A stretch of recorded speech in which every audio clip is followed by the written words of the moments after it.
Good evening and welcome to the March online launch for the latest books from Bloodaxe Books, our international event, which features Jane Hirshfield from America.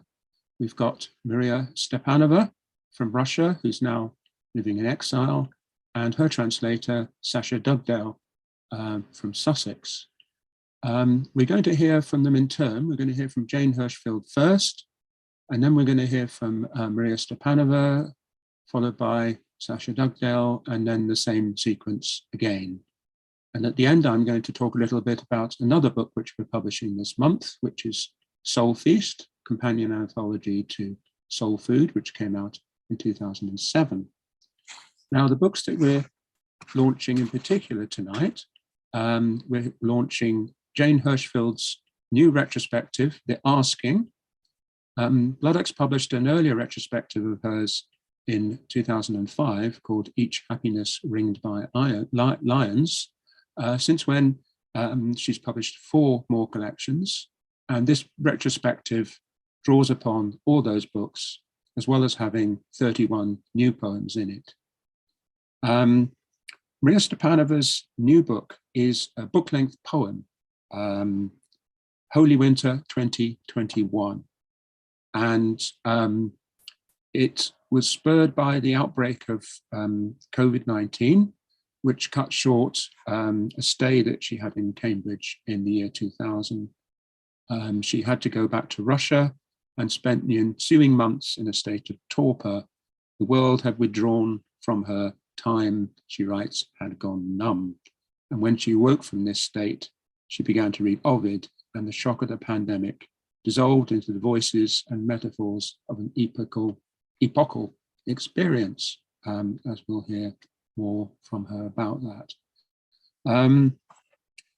In Russia, she was the founder and editor-in-chief of Culture.ru, which is a very important online crowdfunded cultural journal. But in common with all the media in recent years, the last couple of years, Culture.ru had to go off, and she herself had to go into exile as someone who was very critical of the Putin regime. So we're going to start with Jane Hirshfield, who's in California, and she's going to introduce and then read some poems from The Asking. Jane. Thank you very much, Neil. Thank you all who have joined us today, especially, of course, Maria and Sasha. And I am going to start with the poem which gave this book its title, not the title of the poem, actually the last 2 words of it. And because it can probably use a little background for you all, every New Year's Day, I write a poem. I want to start the year writing a poem. And so this is the one from January 1st, 2021. And in America, that was a very strange and unnerving moment in that the election was over.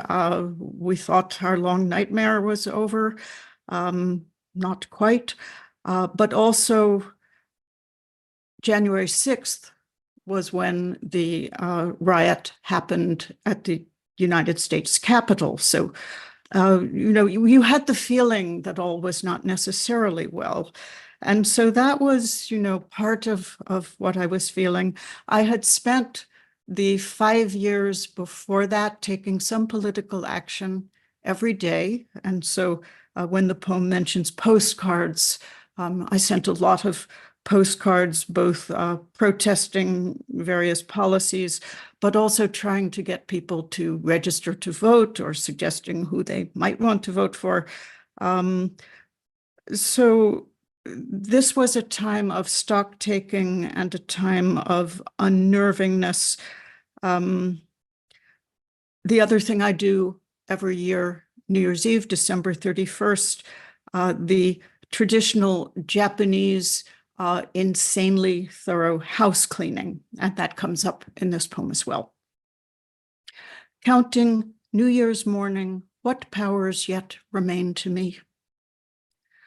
The world asks, as it asks daily, and what can you make can you do to change my deep, broken, fractured? I count this first day of another year, what remains. I have a mountain, a kitchen, 2 hands. Can admire with 2 eyes the mountain, actual, recalcitrant, shuffling its pebbles, sheltering foxes and beetles. Can make black-eyed peas and collards. Can make, from last year's late ripening persimmons, a pudding. Can climb a stepladder, change the bulb in a track light. For years, I woke each day first to the mountain, then to the question. The feet of the new sufferings followed the feet of the old, and still they surprised. I brought salt, brought oil to the question, brought sweet tea, brought postcards and stamps, for years each day, something. Stone did not become apple. War did not become peace. Yet joy still stays joy. Sequins stay sequins. Words still bespangle, bewilder. Today I woke without answer. The day answers, unpockets a thought as though from a friend. Don't despair of this falling world. Not yet. Didn't it give you the asking? So the next poem is not one of the new ones. It's an earlier one. It's a poem which went pretty viral in 2 contexts, both a political context and also finally restored to what I had written it to speak towards, which was a poem of the crisis of the biosphere. And in this poem, I am imagining the future looking back on us, and the future will know how things turned out. It will know whether we have managed to make it through this pivotal point in the world's history of all living beings and rivers and mountains or not. And so I hope it is a poem that in 150 years will make no sense at all, that it will help contribute to its own future meaninglessness. Why was she so worried? Let them not say. Let them not say, we did not see it. We saw. Let them not say, we did not hear it. We heard. Let them not say they did not taste it. We ate. We trembled. Let them not say it was not spoken, not written. We spoke. We witnessed with voices and hands. Let them not say they did nothing. We did not enough. Let them say, as they must say something, a kerosene beauty, it burned. Let them say we warmed ourselves by it, read by its light, praised, and it burned.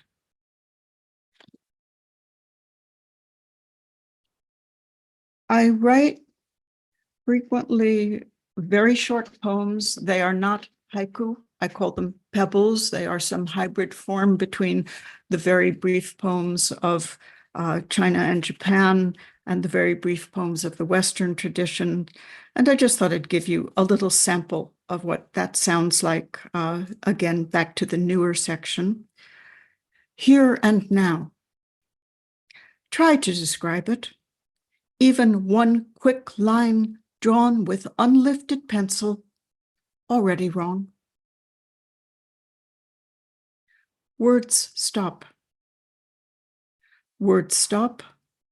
A great tenderness rises. Why do I set this down now in words? My failure. I said of the view, just some trees. This next one, I will just say California, where I live, we have had some of the world's quotient of forest fire summers, and this was written during such a time when, you know, ash and gray were taking over everything from the many acres that were burning. Vestment. For the pear, for the fig, no difference. They ripen even in ashfall. So you would have to wash your fruit before eating it. Another poem of the world's crises. In recent years, I've written many poems about the crisis of the biosphere, also the fracturing of our human compact with one another. And this poem covers a lot of ground. It covers evolution. It covers the geomorphology of how the state of Florida's land formed, the dinosaurs in the asteroid, terrorism, the civil war in Syria. And it ends with a crisis which had been going on for years when I wrote this poem. And the poem is quite a few years old now, and it still goes on now, which is the crisis of refugees trying to cross the Mediterranean. Day beginning with seeing the International Space Station and a full moon over the Gulf of Mexico and all its invisible fishes. None of this had to happen. Not Florida, not the ibis's beak, not water, not the horseshoe crab's empty body, and not the living starfish. Evolution might have turned left at the corner and gone down another street entirely. The asteroid might have missed. The seams of limestone need not have been susceptible to sand and mangroves. The radio might have found a different music. The hips of one man and the hips of another might have stood beside each other on a bus in Aleppo and recognized themselves as long-lost brothers. The key could have broken off in the lock, and the nail can refused its lid. I might have been the fish the brown pelican swallowed. You might have been the way the moon kept not setting, long after we thought it would, long after the sun was catching inside the low wave curls coming in at a certain angle. The light might not have been eaten again by its moving. If the unbearable were not weightless, we might yet buckle under the grief of what hasn't changed yet. Across the world, a man pulls a woman from the water from which the leapt from overfilled boat has entirely vanished. From the water pulls one child, another. Both are living, and both will continue to live. This did not have to happen. No part of this had to happen. And before we go to Maria, I will read you one more poem from the new section of this book, because her book is entirely an account of the extended experience of sequestration during the pandemic. And this is the poem which I wrote on March 17th, 2020, which was the first day that the San Francisco Bay Area was in sequestration, when everybody was told to stay home. And it was very silent. I had been quite busy up until then. My last book, its pub date was March 10th, 2020. So I was flying, gave 2 readings with full auditoriums, 1 reading with a much reduced audience as people were beginning to realize what was happening, came home, and then this day of silence. Today, when I could do nothing. Today, when I could do nothing, I saved an ant. It must have come in with the morning paper, still being delivered to those who shelter in place. A morning paper is still an essential service. I am not an essential service. I have coffee and books, time, a garden, silence enough to fill cisterns. It must have first walked the morning paper as if loosened ink taking the shape of an ant. Then across the laptop computer, warm, then onto the back of a cushion. Small black ant alone, crossing a navy cushion, moving steadily because that is what it could do. Set outside in the sun, it could not have found again its nest. What then did I save? It did not look as if it was frightened, even while walking my hand, which moved it through swiftness and air. Ant alone, without companions, whose ant heart I could not fathom. How is your life? I wanted to ask. I lifted it, took it outside. This first day when I could do nothing, contribute nothing beyond staying distant from my own kind, I did this. Thank you.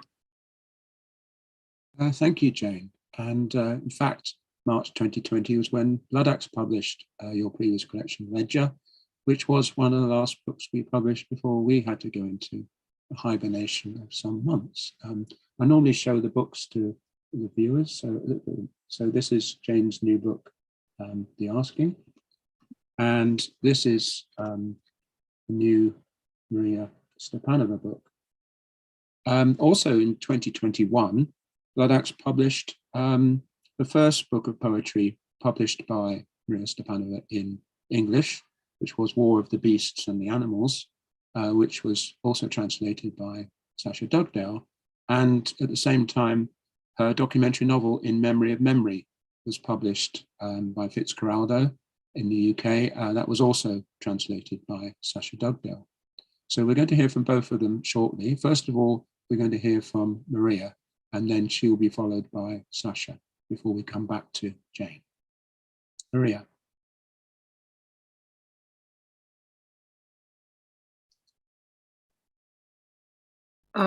Neil, thank you so much for introducing me, for saying a few words about this book, and last but not the least, for the honor of having this book published at Bloodaxe. It means a lot for me. And basically, you've already said all the important things about how this new book came to life. It was a strange time everywhere, but there was something that meant a lot for me back then. I was having a feeling, and I do belong to a generation that was considered itself to be a post-catastrophic one. We were living in the aftermath of the catastrophe of the 21st century, on the remnants, gathering, collecting, placing together the relics. And it was not entirely clear back then, even in the pandemic times, that the catastrophe is only to follow, that it is to be expected and feared. And maybe we were supposed to prepare ourselves for it, and it did not exactly happen. But back in 2020 and in 2021, when the book was getting written, I was hoping that maybe the catastrophe of the 21st century would be somehow different, more futurologistic, so to speak. It would have more to do with the ways people were envisioning the world to follow, and less with the 20th century. And so I was thinking that maybe the pandemic could serve strangely as an antidote, that it is also sort of a war, but the war where there is a lot of togetherness, a lot of sudden collectivity, because we were going through the pandemic all together, live, being able to see each other so closely. And it would be a war without hatred, a war against pandemic, because how can you hate a virus, something that does not have a personality or intentions? So I thought that this experience of loneliness, remoteness, and simultaneously a collective experience, we were all doing the same things simultaneously, that it might help us to avoid something that was already looming large in our screens and minds. And it did not happen. And this book, written in the middle of this pandemic nothingness, in the middle of the pandemic winter, is now a sort of a monument to all the lost hopes and frozen words that were not heard at the right time. But if you give it a bit of human warmth, the frozen voices start to melt and sound. And that's basically what the book is about. And the last thing I wanted to say is, unfortunately too few, we don't have enough time, but a few words of gratitude to Sasha Dugdale, a poet I admire, and an unbelievable speaker with voices, with multiple voices. And I'm glad and proud to have her as my translator. But in this case, it is more than just a translator. It is taking the book further, taking the poems to some further extent across the language borders, somewhere where even the language matters less than the sound. Thank you, Sasha.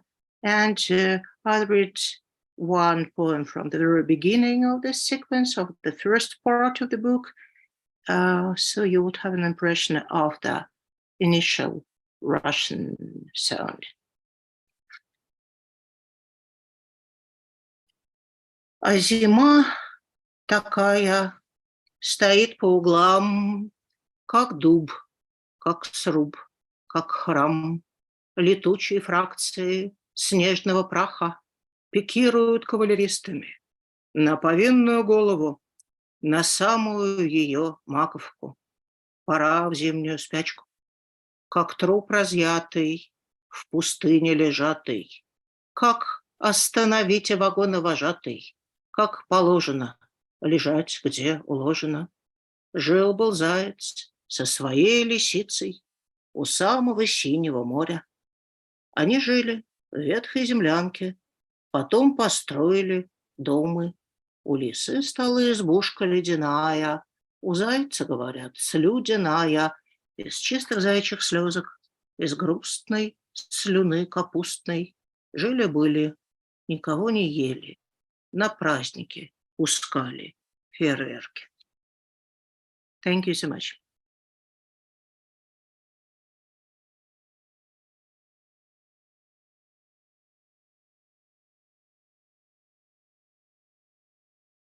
Thank you, and a huge thank you to Maria for her words about the translation.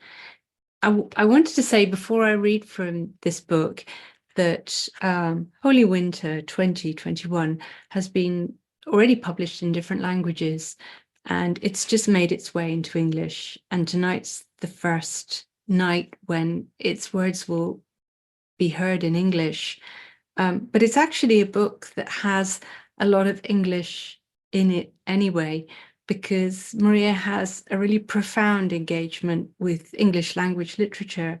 And so there are translations, there are voices that were originally in English, and Maria has translated herself into Russian in this book.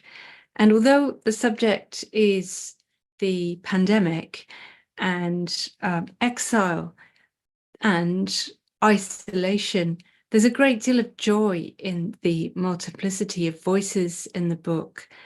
And they include, and you'll hear some of these in the extract that I read, I think C.S. Lewis's The Lion, the Witch and the Wardrobe plays a part, as do other voices from children's literature, Hans Christian Andersen, for example, and the voice of Ovid in exile. It's the Ovid of Tristia, speaking from the Black Sea, from where he's exiled.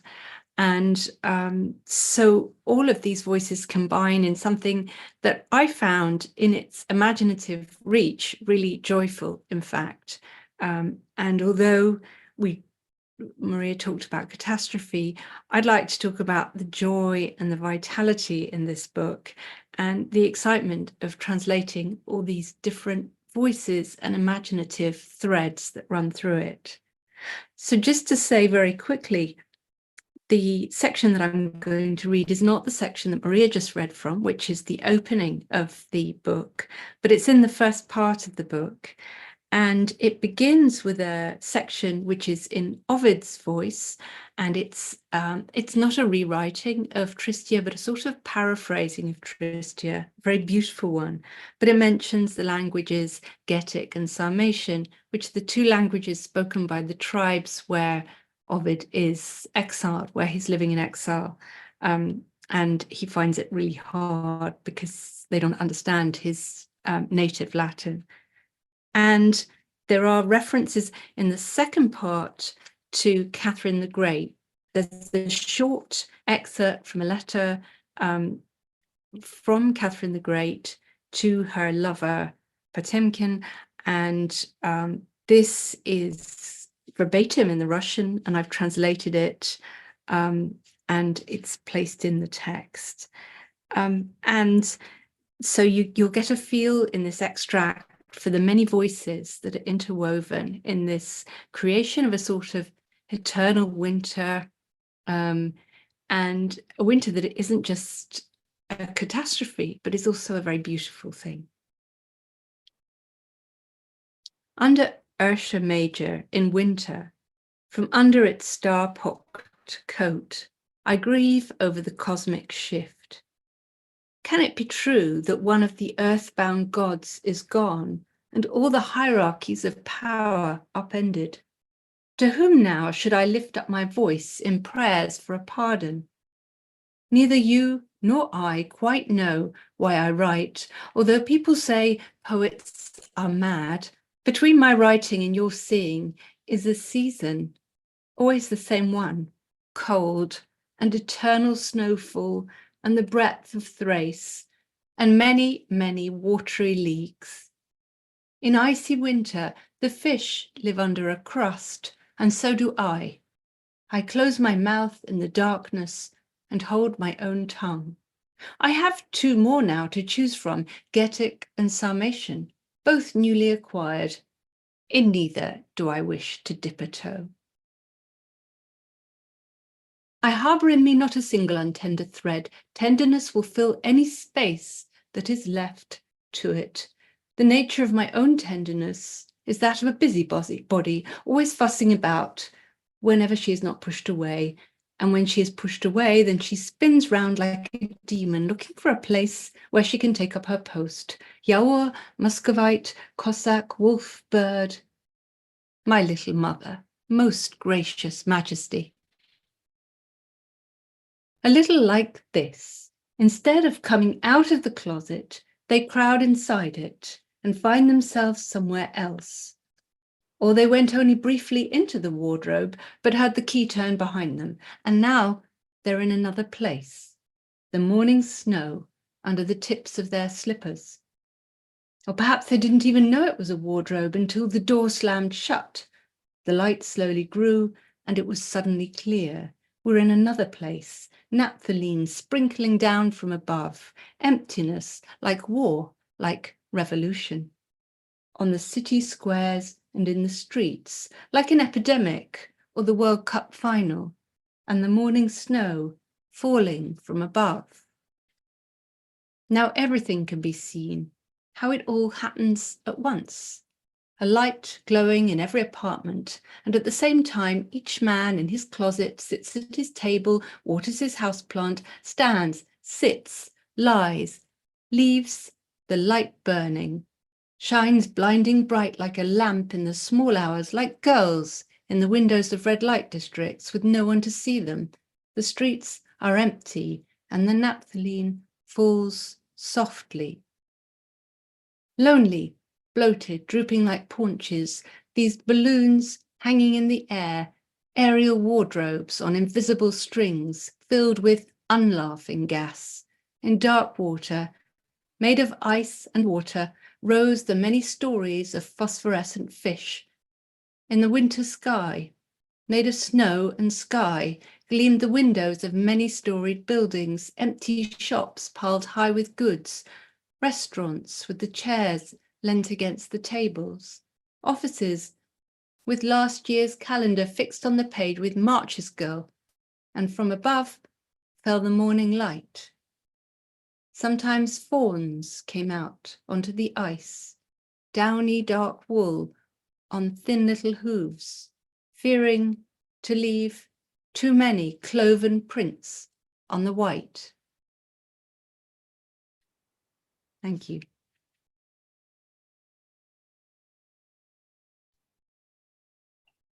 Thank you very much, Sasha and Maria. And for a book that was written in isolation, it's full of voices, as I'm sure you've heard. And we'll now hear from Jane Hirshfield doing her second set. Thank you. That was absolutely beautiful, moving, extraordinary work to be able to hear on the ear as well as read on the page. For you all listening, this might not seem so different, but I chose the poems in the first group to be poems that were facing outward into the questions that this world is asking of us now. And the poems in the second group are more chosen, not entirely, facing inward towards the experience of the interior, which is, I think, equally part of why we need poems during catastrophes.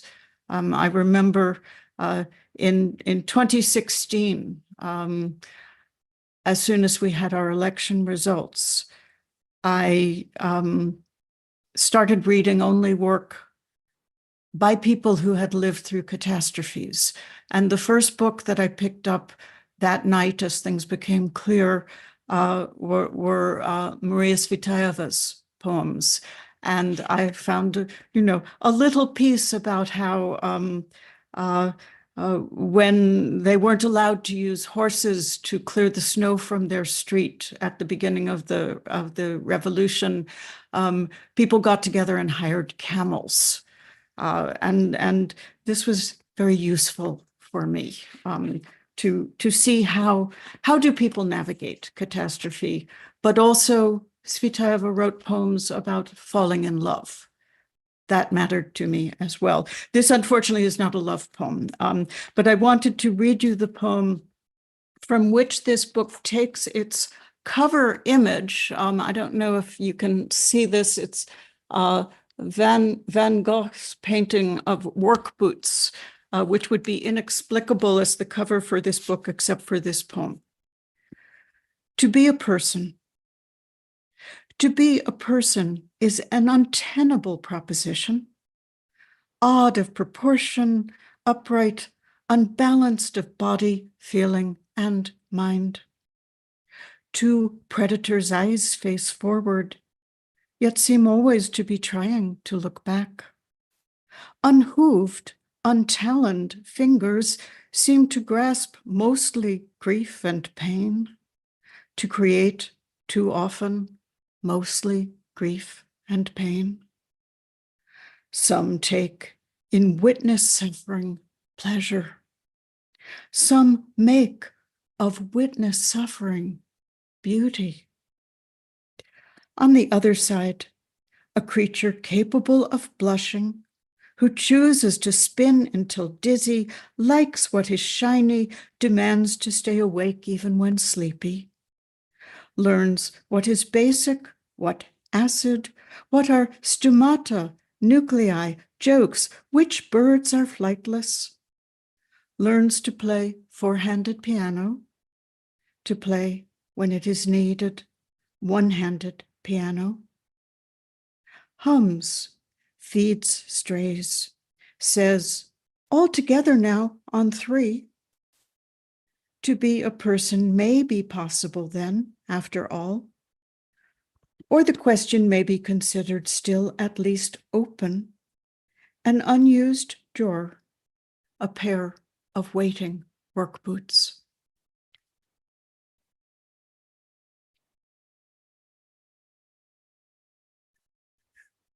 Oh dear, where is this next poem? Sorry, not on the list. Is that possible? All right, well, not the one that I thought I was going to be reading.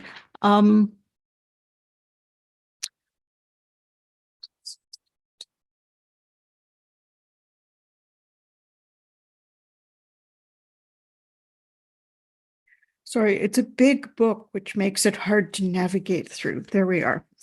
I wrote a series of poems. All of their titles begin with the word my, which is a little ironic because what they are investigating is what is a self?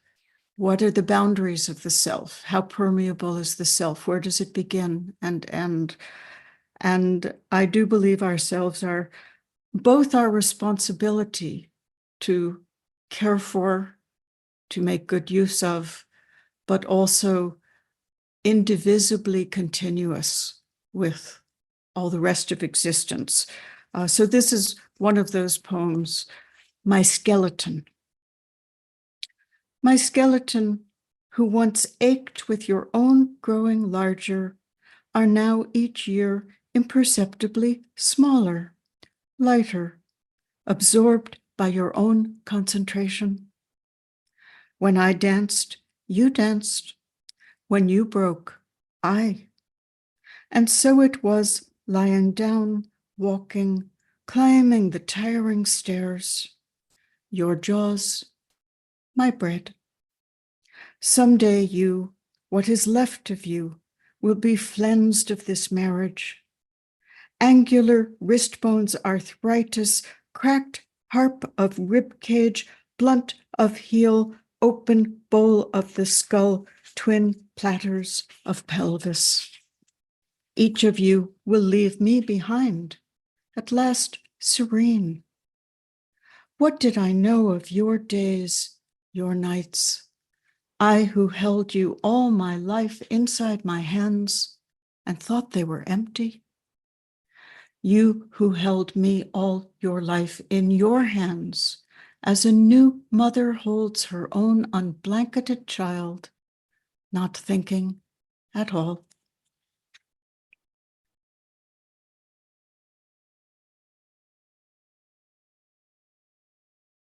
So I find that this is the experience not only of my own days, but everyone I know feels the same.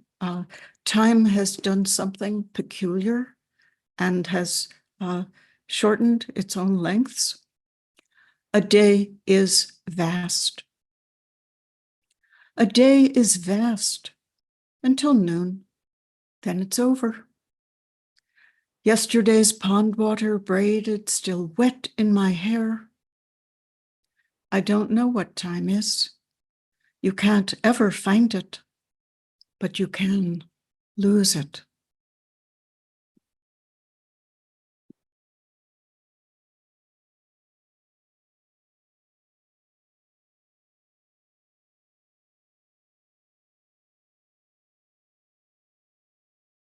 Like others. In the end, I was like others, a person. sometimes embarrassed, sometimes afraid. When fire was shouted, some ran toward it, some away.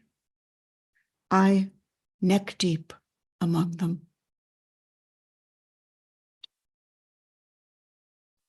I wanted to give you, this is not the last poem, but I wanted to give you one other poem speaking into the biosphere crisis. I've become more and more engaged at the intersection between poetry and science over my lifetime. And so this is one of the science poems. Rather interestingly, I don't know who our audience is.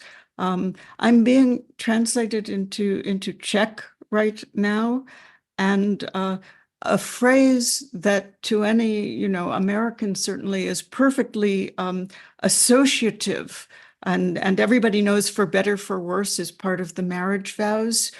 Well, in Czechoslovakia, that was not so familiar, it turned out. So I was glad that my translator asked me about it so that I could say what I was hoping he would find a way to convey.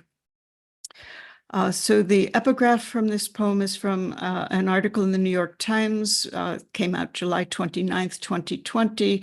And what it says is, in the Mojave Desert, a translucent crystal offers bryophytes much needed respite from the heat of the sun. The poem is called Mosses. For hypolithic mosses, it seems 4% of daylight is right. They live, the headline says, by sheltering under a parasol of translucent quartz. The crystal scatters the light's ultraviolet, dilutes its heat, traps the night's condensed moisture to moss-sized rain. I think of these mosses and consider, perhaps we too are mosses, evolving to the parch of our self-made Mojaves, unable to bear the full brightness, the full seeing, to recognize fully the Amazon burning, the Arctic burning, the monarch's smoke-colored missing migration, an experiment not meant to last.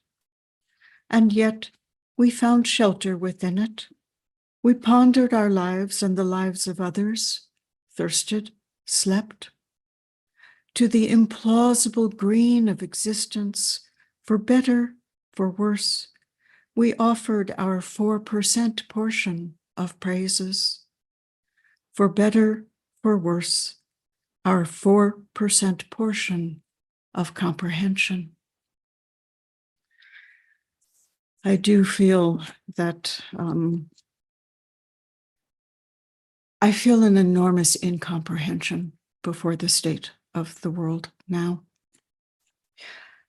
So again, returning to the personal lives that go on, no matter what. A poem written after some years in which most of my own immediate family died, elder poets who I loved died, friends died, taking stock of that.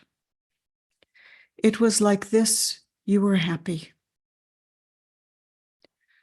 It was like this, you were happy, then you were sad, then happy again, then not. It went on. You were innocent or you were guilty. Actions were taken or not.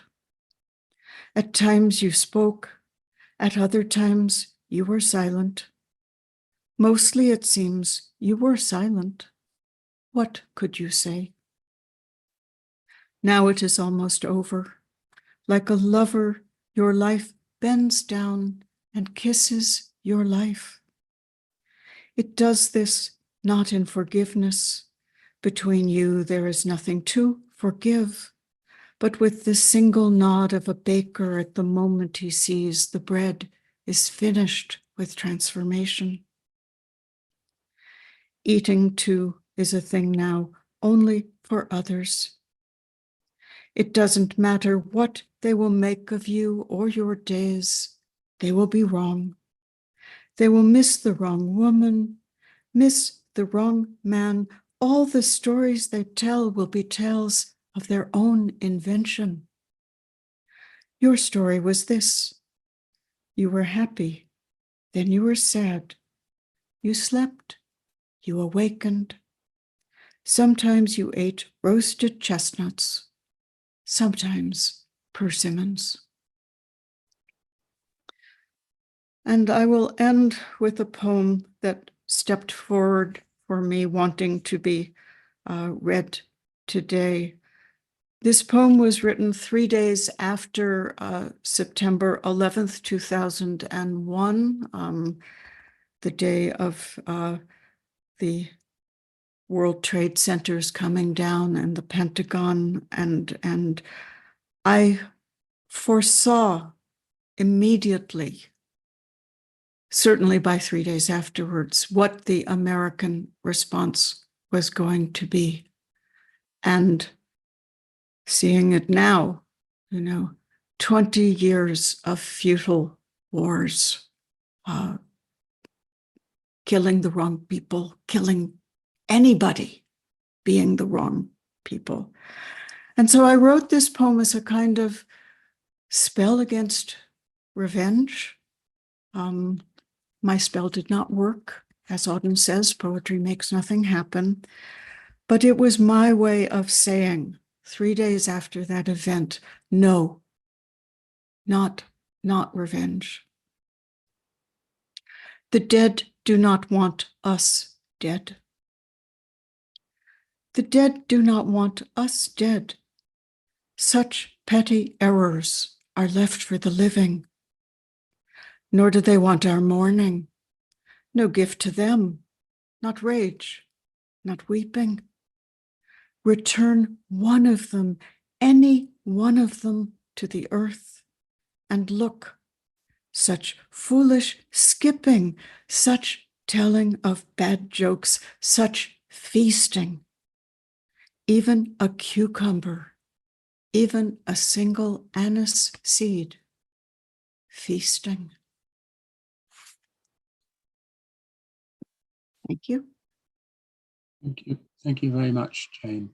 And we'll now hear again from Maria and Sasha. First of all, Maria, I think, is going to come on.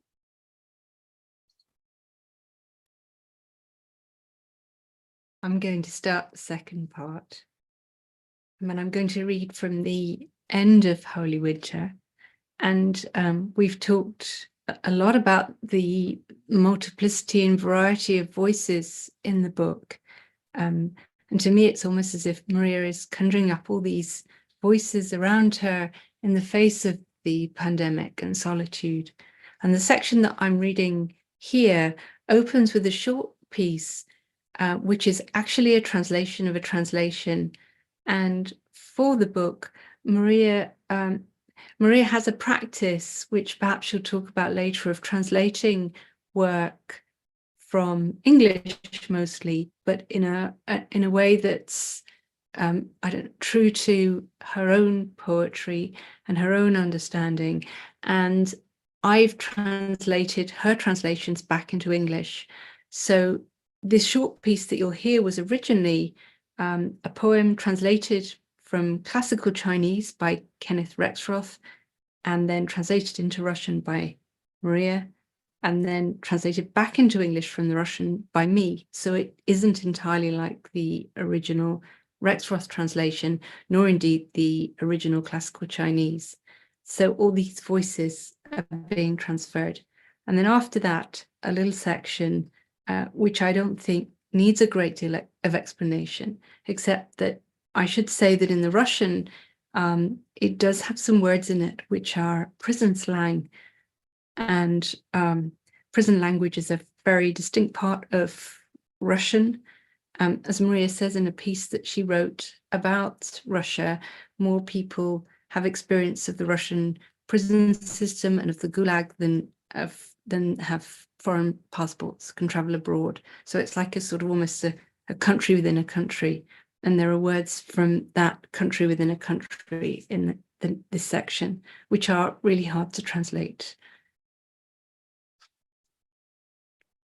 Blow winds, a crowd of unknown ghosts. I sing heartbroken, alone and old. I sing to myself. The rags of fog hang in the twilight. A flurry of snow, the wind whistles. My glass of wine is gone, the bottle empty. The fire dwindles in the hearth. Whoever speaks, speaks in a whisper. I think about how these letters mean nothing. At night, special ops were sometimes seen crossing the transparent border, dispersing into our darkness. How will we know them, friend? They look just like us. We too cross the border onto the other bank of the boundary river, where a campfire burns a light through the fog, where an open wound bleeds out bull's blood to warm our lips, speech, untying the mouth like a sack of chicken bones. We picked them clean, we left them bare. They say that in heaven there are no husbands, no wives. If that's so, then we are in heaven. We're in heaven in Barrack 16, lying on the farthest bunk. We have no memory of husbands or wives. You and me just come across the border, but we've forgotten it now. The two of us defending our bunk, sharing our rations, stuffing our thin pillow, our shared pillow, with white down. With chicken feathers, you say? Well, okay then. There's a high cliff on the far bank, so we can't see what's over there. I've been over, but can't remember. You and me drink from the same mess tin. At night, we lick each other's wounds. Every morning, we assemble outside. We haven't given in, grassed anyone up, but the desire remains to slink on our bellies after the warm scent of blood to the guard and spill over in sincerity, locking nothing back. Shame I don't remember anything. I've heard they come from over there at night, warm, blooming with blood. They come to steal our memories. They light fires, lead away our women to beyond the transparent border, and only one ever returned. But you don't remember why you came back. My darling, my dearest, if I start to gaze beyond that river, kill me quick. Thank you.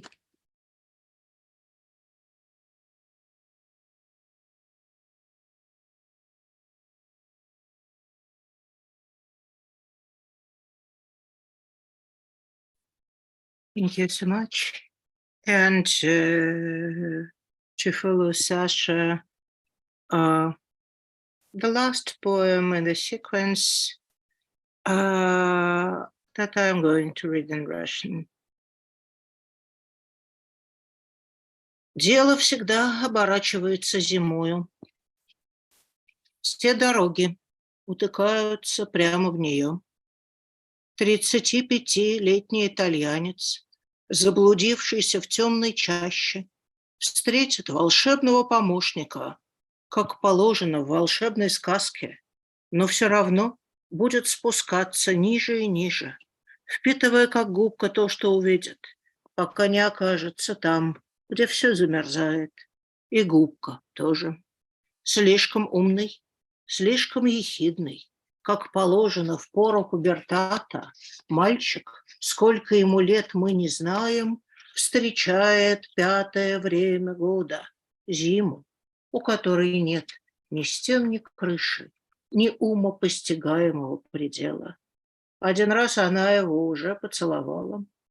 Она дала ему щедрые обещания, некоторое количество ледяных синей зеленью отливающих букв, пригоршню замерзших голосов, сколько-то плоских историй. И если ты из них сложишь что-нибудь, сколько-нибудь длительное, что-то иммунное, к течению времени, к низким температурам и заразе, гуляющей в восточном ветре, то будешь сам себе господин. Весь свет будет твой. Тебя понесут на руках, да не приткнешься, а камень ногою твоею, и я еще раз тебя поцелую. Пару норвежских коньков подарю в придачу. Главное, чтобы получилось складно. И он забыл Герду и бабушку, и всех домашних, и сидит на льду, перебирая свое богатство. Ниже дна, ниже днища, самой нижней точки низкого человечьего горя. Итальянец видит замерзшее озеро и тех, кто вмерзли в него, как рыбы, в чешуе из ледяных слез, с глазами, отрастившими острые иглы, с речью, которую не разгрызть и не отогреть. Это предатели, те, кому нет прощения, кого мы предали так, что нам нет прощения.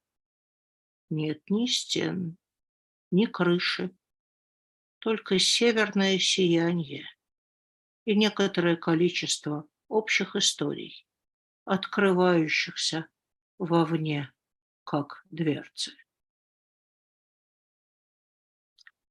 Sasha, maybe you would kindly read this one so the audience would understand what this long poem was about.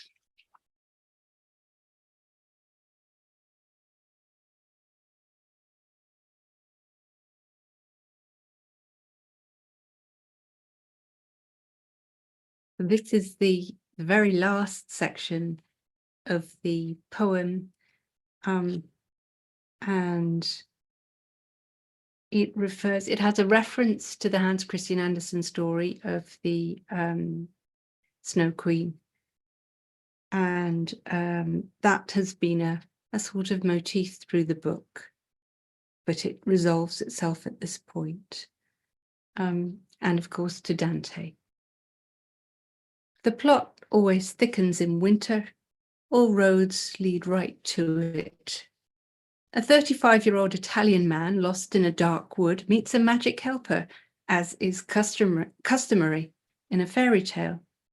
But all the same, he descends lower and lower, soaking up all he sees like a sponge, until he arrives in that place where everything freezes, even the sponge. A sharp-witted boy, we don't know how old he is, way too smart for his own good, as is customary in puberty, comes face to face with the fifth season, a winter without walls or a roof, or any limit the mind can conceive of. She has already kissed him once and given him vast promises, a number of letters formed of ice, aqueous glimmering, a handful of congealed voices, a few flattened histories, if you can construct from them anything to last even a while as immunity against the flow of time and the low temperatures and the pestilence that whirls in the eastern winds, then you will be master of your own fate. All the world will be yours. They shall bear thee up in their hands, lest thou dash thy foot against a stone. And I will kiss you again. I shall give you a pair of Norwegian ice skates, as long as you make it sound good.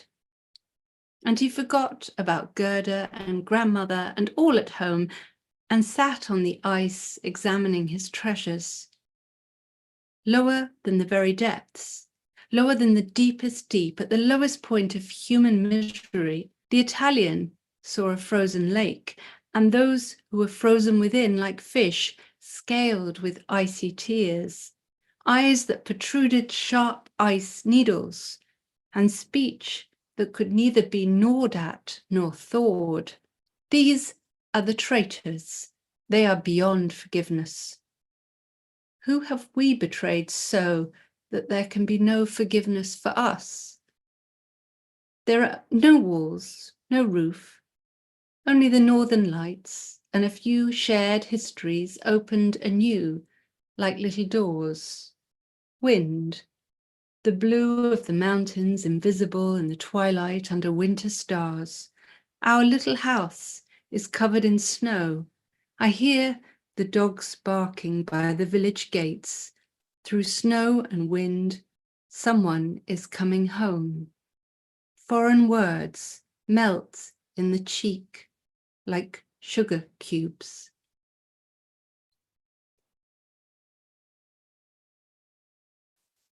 Thank you, Sasha.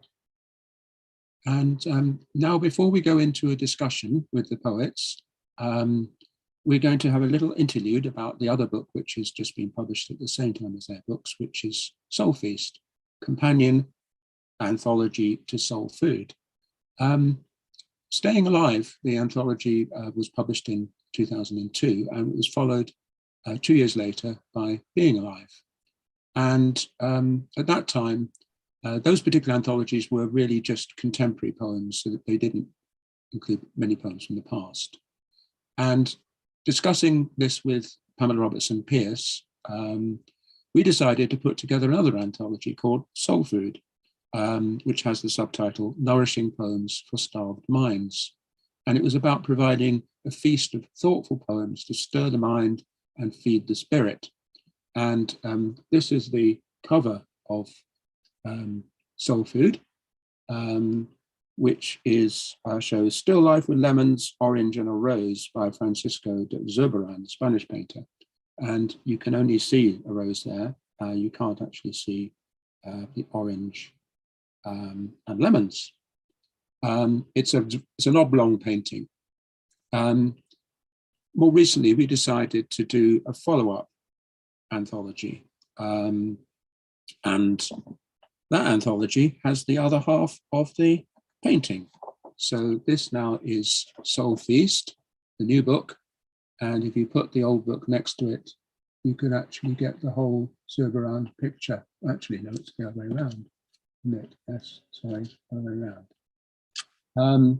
The new book is also poems, thoughtful poems to stir the mind, feed the spirit. Poems, we've said, bringing hope and light in dark times. Similarly to the other book, poems relating to the spirit, but also more worldly poems relating to the problems that we have in these times, and giving poems of hope, poems of toleration. It includes 4 poems by Jane Hirshfield, and in a minute she's going to read a poem from the anthology. And also it has a translation of the Russian poet Elena Shvarts, translated by Sasha Dugdale, so she's going to read that shortly. But just to give you a further flavour of the book, I thought I'd read a couple of the poems and also say something about the poets, because that's the other thing that these anthologies do, is they give you a bit more background on the poems and the poets that you normally get in anthologies. So this first one I'm going to read is by American-German poet Liesl Müller, called Hope.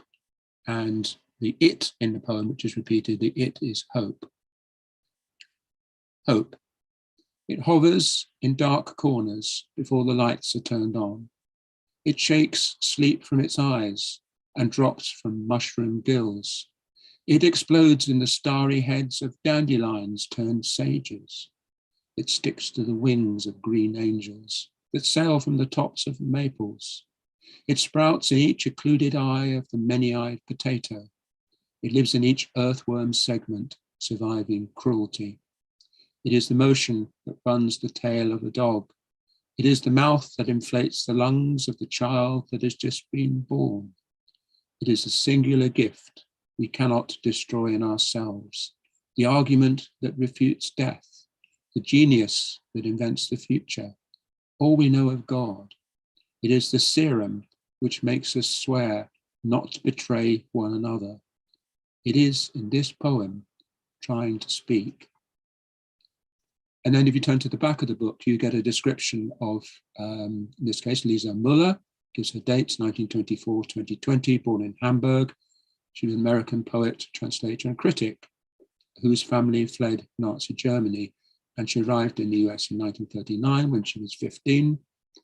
Her poetry is warm, introspective, and apparently simple, concerned above all with people's lives as well as with nature, family, folklore, language, music, memory, and history. And in 1997, she became the first German-born poet to win a Pulitzer Prize for poetry for Alive Together, her new and selected poems, published in 1996. And then there's a comment by the judges about it. So that's the idea, that you could read the poem at the front and then you can find out more about the poet and the poem by turning to the back. Another very interesting poet, American poet Gregory Orr, very short poem called To Be Alive. To be alive, not just the carcass, but the spark. That's crudely put, but if we're not supposed to dance, why all this music? And then note on him at the back, Gregory Orr, born 1947, grew up in the rural Hudson Valley north of New York. At the age of 12, he shot and killed his brother in a hunting accident, an event that powerfully influenced his ideas about trauma, silence, and poetry. After his mother's sudden death in Haiti, he worked as a civil rights volunteer and was kidnapped at gunpoint in rural Alabama and held for a week in solitary confinement. These events of his youth form the basis of his memoir, The Blessing, 2002, which tells the story of his childhood and how he came to poetry. So that just gives you a sort of little taster of it. So Pamela and I have been working on that book for a couple of years now, and we're delighted to bring it to the light now. And I think we're now going to hear Sasha Dugdale reading her poem from the anthology by Elena Shvarts. Sasha. Thank you, Neil. This is a poem, I think it was originally published in the Bloodaxe Elena Shvarts collection, Birdsong on the Seabed. And it doesn't actually have a title. Set your course by the sun. The sun, although it has already slunk low to the marshy ground, the film-covered windows, and sunk. But we may walk so light by the moon, the stars that play in the dusk on a drum as they move under the earth towards us. In the single hour between sun and moon, between star and choirs of stars, when the birds wait hushed for the conductor's words, then I step out on the road which leads neither south nor north. It leads to the dwellings of God, from where angels come forth and hang like a rainbow over wicked bodily depths. And in this last moment of day, I manage a single step. Thank you, Sasha. Jane, now you. Yes, so I am going to try to make my selections from this book so that they will lead into, start video. So they will lead into the next part of the conversation. So I'm going to read first a poem by Stanislav Baranchak, who, besides being a very astonishingly interesting and powerful poet himself, is also, with Claire Kavanagh, one of the great translators of Polish poetry into English. And so to acknowledge him as a translator, this book is full of poems that I know and love. Many of my favorite poems are in it. And I will just say the translator of Stanislav Baranchak's poem is Magnus J. Krinsky. If China, then only the kind you wouldn't miss under the mover's shoes or the treads of a tank. If a chair, then one that's not too comfortable, or you'll regret getting up and leaving. If clothes, then only what will fit in one suitcase. If books, then those you know by heart. If plans, then the ones you can give up when it comes time for the next move to another street, another continent, or epoch, or world. Who told you you could settle in? Who told you this or that would last forever? Didn't anyone tell you you'll never in the world feel at home here? And then for my own poem from the book, The Envoy. One day in that room, a small rat. 2 days later, a snake, who, seeing me enter, whipped the long stripe of his body under the bed, then curled like a docile house pet. I don't know how either came or left. Later, the flashlight found nothing. For a year, I watched as something, terror, happiness, grief, entered and then left my body, not knowing how it came in, not knowing how it went out.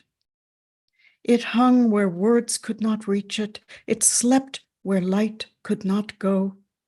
Its scent was neither snake nor rat, neither sensualist nor ascetic. There are openings in our lives of which we know nothing. Through them, the belled herds travel at will, long-legged and thirsty, covered with foreign dust. And the reason I read this one is to say that when it was being translated into Russian, you know, when you translate a living person, you can ask them questions. And just that last line, long-legged and thirsty, covered with foreign dust. The first question that came was, long-legged in Russia, you know, that's sort of a way we talk about Americans. That's a cliche way to describe Americans as long-legged. Did you mean that? No. Can I put spindly-legged? Does it sound good in Russian? Oh, it sounds wonderful in Russian. Yes, spindly-legged, of course. Thirsty, she wrote. We have no single word for thirsty. We have hungry as one word in Russian, but not one word for thirsty. Would it be all right if it was sides drawn in with thirst? Does it sound good in Russian? Very good. Okay, spindly-legged, sides drawn in with thirst. And then the next email, foreign dust. Do you mean simply, you know, from far away, or do you mean barbarian invaders by foreign? Far away. And so, you know, things that you would not imagine are going to be problematic for translation, the nuances and the delicacies and the associations are so different between different languages that you just never know what will not be easy to do. You never know what the problems will be. And yet, you know, being translated, I feel like translation is quite impossible. Reading other people's poems in translations, this is what I have done all my life. Most of the poems I know and love, you know, have come to me through translation. Borges and Neruda and Anna Svir and Szymborska and Miłosz, all, and now Stepanova. You know, these are all words that come to us through conversations if the poet is alive, through best guesses if the poet is not alive. And it just seemed to me that's a rich topic for us to talk about. So that is why I now move us over to the conversation. So I'd like to ask Sasha and Maria to come open up their videos and unmute so that we can all be together. Here we are. And it just so happens that as well as Jane having posed those issues, we've also got a question from one of our audience, Chris Edgus, if I pronounce that rightly, who says, I'd love to ask Sasha and Maria how they'd characterize their relationship as translator and translatee, how they influence one another's work, and how language is shaped under their joint influence. Maybe Sasha could kick off on that one. It is such a hard question to answer. I don't know where to start, really. I'd say that primarily you could characterize the relationship as a friendship and a long conversation. And so when I'm translating Maria, I can usually hear her voice very, very clearly. And we've spent a long time talking, I think it would be fair to say, Maria. And a lot of that time in the past was in Maria's beautiful kitchen in Moscow, in her home in Moscow. And we talked into the night a lot. So when I translate Maria's texts, I hear her voice and I see her talking in her kitchen. So it's always that sense of a live conversation that's moving on and changing, and that's enriching me a huge amount by the contact and the thinking that we share. Maria, do you have any thoughts on that? Maybe just a couple of things. One of them being that I'm not exactly a translator, at least not a professional one. I do translate here and there is something that I just happen to love a lot. And it is mostly some old poetry written in English a few centuries ago. But when I've read for the first and then for the third and then for the fifth time Sasha's poetry collection, the different formations, and the sequence that is called Welfare Handbook, it was continuing to sing in my mind love, like a potential love story could, or like your own poem could, asking, yearning to get free, to get out. And so, not being a translator, once I found myself sitting on the same kitchen Sasha was describing, and translating Sasha's big poem. And it was one of the most powerful cases of poetry writing in my life. Because, and that's the second thing I wanted to say, I love the idea of translation as a person that was born in the Soviet Union within the closed borders is only able to love. I hate all the sorts of borders, including, sorry, that is my dog who is being extremely vocal when I'm trying to say something. I hate all the kinds of borders, including the language ones. And so for me, translation is a lucky chance for a poem and for the reality behind the poem to get away, to set itself free, to get away from the language, from the author, from anything that confines it in its original way of existence.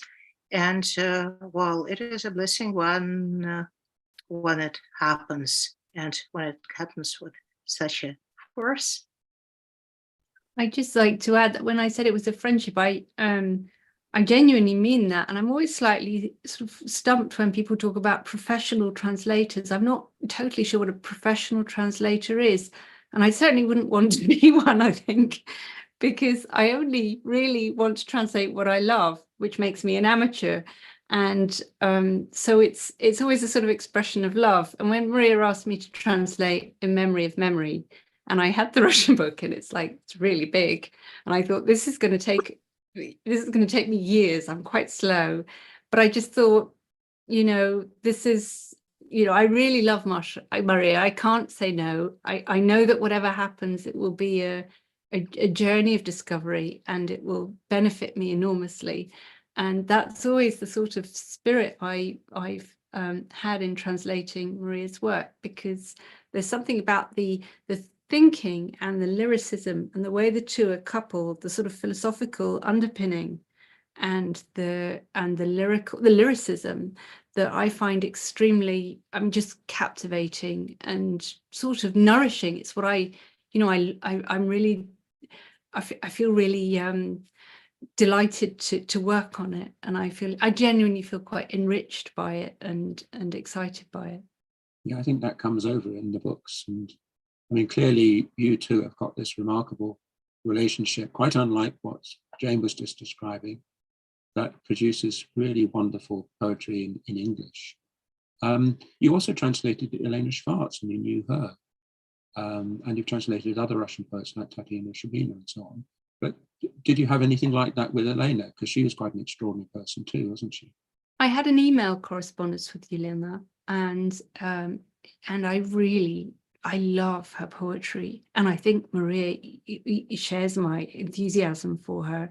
I think she's just got the most extraordinary, original voice, and I would love to do more of her poems, because there's something about them. They have a sort of prophetic quality for me, which it's just very, very powerful to translate and inhabit that voice.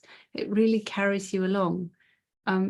I imagine the act of translation, to be similar, or at least in some ways similar, to being an actor and being allowed to perform a really extraordinary work. So there's a little bit of that sort of enormous exhilaration you might get from being on a stage and reciting a sort of speech by Shakespeare or something. Well, if you want to do that, I'd be very interested. If you want to translate more Elena Shvarts, that would be wonderful. But also, I mean, Jane mentioned Marina Tsvetaeva, and she's a poet you're also wanting to start translating, aren't you? Yeah, well, that's something that Maria and I have been doing together. We met, in fact, just before the pandemic. We met up, we were in Cambridge together, and we met up regularly to look at a long poem by Tsvetaeva called Poem of the Air. And it's a fabulous long modernist poem, the sort of peak of modernism, really. It deserves to be incredibly widely known and read. And we were looking at it, and I was asking Maria questions about the Russian and also about associations that it brought to her, which we read together. And then I translated it during the pandemic, which was a strange thing to do because it's all about breathing and air and flight and the atmosphere. So it really, there were so many strange thoughts that I had as I was working through it at that time of isolation. But I think it would be really wonderful to do something with that, and Maria to write about it, because I know it's something that is really close to your heart, Maria. Yes, well, we will welcome that too at Bloodaxe. Now, turning to other matters, a lot of the background to the poems tonight, and we were talking about the poems tonight, is catastrophe. The catastrophe of the pandemic, 9/11, the Iraq War, Afghanistan War, and currently in our thoughts, Ukraine and Gaza. Jane mentioned at one point, how do you respond to catastrophe as a writer? Incomprehension. You've got the catastrophe of Putin in Russia, and Maria has been responding to that, particularly in the last book where she was writing about Donbass conflict. You've also got the impending catastrophe of the return of Trump to America and what that will do to the world. So I was wondering whether Jane first and then you, Maria, might like to say a little more about responding to catastrophe as a writer. I think it is inevitable for a person who feels any part of the world beyond the perimeter of your own skin that the suffering of what we read in the newspaper or hear about becomes for a poet equal to the sufferings of your own life. A poem for me is an exercise in trying to think and feel more deeply when I know I am not thinking and feeling profoundly enough, when I feel inadequate to respond. Because, as in science or engineering, there are answerable questions. In our human lives, poetry exists for the unanswerable questions that still require of us a response. And so, because you feel you must respond to those catastrophes which are close to us, the climate catastrophe is not in the future any longer. It is in the present. We breathe its smoke. Wars are not distant. The Syrian civil war causes me tremendous grief and makes me question, what is it in our human lives that has so many people think violence is the answer? And all I can bring to that is what poetry itself brings to it, because the fundamental devices of poetry are devices of empathy. To understand a metaphor, you must experience the image you are reading inside your own life and inside your own body. And so all I can offer is my awareness, my attention given, and then my response from empathy. And I do think, for me, what I keep returning to is the sense of shared fate. That if you feel your fate is shared with others, you will understand your life differently, you will understand suffering differently, and you will act on suffering differently. And so I just keep coming back to kinship, shared fate, empathy, and that the good poems are not the ones that shout back. They are the ones that feel so deeply they break your heart open. That's enough from me. Maria?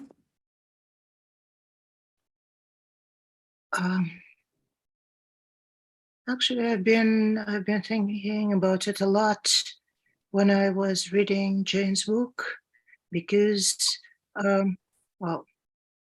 I cannot stop feeling a number of connections.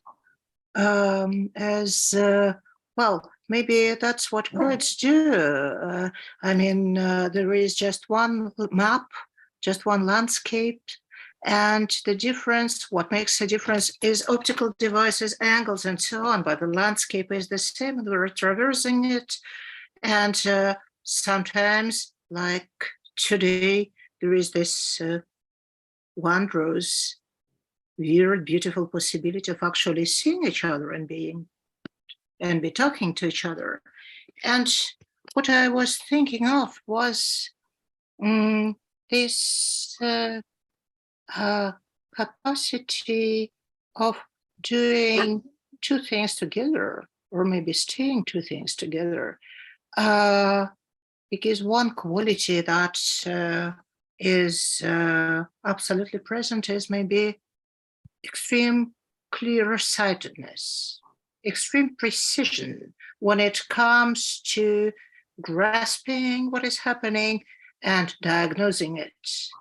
And at the same time, what is never being lost is the sense of, it is a weird word again, but it means a lot for me, a sense of gentleness, of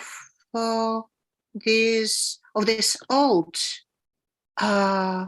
capacity to still, despite everything, despite the open eyes and open ears and clear understanding of the abyss, of the way we've made towards it, still the capacity of loving things back. That does not come easy, it cannot come easy, but it is there. And sometimes I think that if something is going to save the world, it is not beauty according to Dostoevsky and well, the other writers, but gentleness, this old, almost forgotten thing that does not even sound very modern. But maybe that's what we need. That it is something that I need, a certain gentlification of life, and that's what makes me move on in a way. Poems like this. So the great American poet, now dead, Galway Kinnell, once said a sentence, which I think this would be a different translation of the same thought. He said, the hidden title of every good poem could be tenderness. Yeah. Yeah. We've got a few minutes left, and I know you've both read each other's books. I was wondering whether you might have a question to ask or something you want to say about each other's work. Whether, Jane, there's anything you might want to ask Maria or say about her book? Well, I will say that I was struck by something reading your book, and I was going to ask this more as a question, but the poem was then read during the reading. Your vision of Dufu in the blow winds, a crowd of unknown ghosts. I sing heartbroken, alone and cold. I sing to myself. The rags of fog hang in the twilight, a flurry of snow. The wind whistles. My glass of wine is gone, the bottle empty. The fire dwindles in the hearth. Whoever speaks, speaks in a whisper. I think about how these letters mean nothing. When I read that, I immediately recognized the Du Fu poem you were drawing from, because a poem that is not in my selected poems, but one that I wrote back in the 1990s, was also a response to the same poem. So I can, for the rest of my momentary thing here, I can read my poem not too long, and then I can read, because I know from Sasha's introduction that you also were reading Kenneth Rexroth's translations first. I have the Kenneth Rexroth Du Fu poem. So I just thought that was such an interesting proof of how we all draw from the same aquifer. You read Ovid, I read Ovid, you read Tsvetaeva, I read Tsvetaeva, we both read Du Fu. We are shaped by the world's literature, which Bloodaxe has been so amazing in bringing forward. So my quick poem, responding to the exact same one that Blow Winds does, reading Chinese poetry before dawn. Sleepless again, I get up. A cold rain beats at the windows. Holding my coffee, I ponder Du Fu's overturned wine glass. At his window, snow, 1,200 years fallen. Under his hand, black ink not yet dry. Letters are useless. The poet is old, alone. His wood stove is empty. The fame of centuries casts off no heat. In his verse, I know, is a discipline lost to translation. Here, only the blizzard remains. So that's us two responding to the same poem. Here's the poem we were responding to. Snowstorm. Tumult, weeping, many new ghosts. Heartbroken, aging, alone, I sing to myself. Ragged mist settles in the spreading dusk. Snow scurries in the coiling wind. The wineglass is spilled. The bottle is empty. The fire has gone out in the stove. Everywhere men speak in whispers. I brood on the uselessness of letters.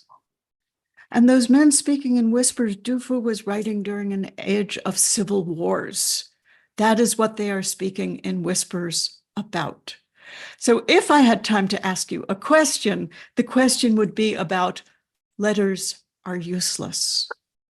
How do we, who know that poetry makes nothing happen, and yet we keep writing?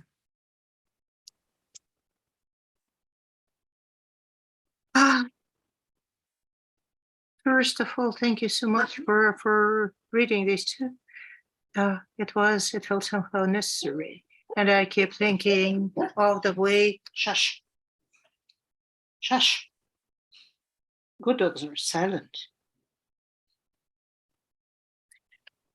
I keep thinking of the way, well, it can take us a long way, but there is thought that keeps mesmerizing me. It belongs to the late Russian poet Grigory Dashevsky, and he was having this idea of a physical body of a poem, kind of Platonic-like, and the way the same poem could be written in a number of different languages, but in the same language, again and again, once and twice, and it is a rare treat to see the same poem of Tufu unfolding, like in this English language landscape.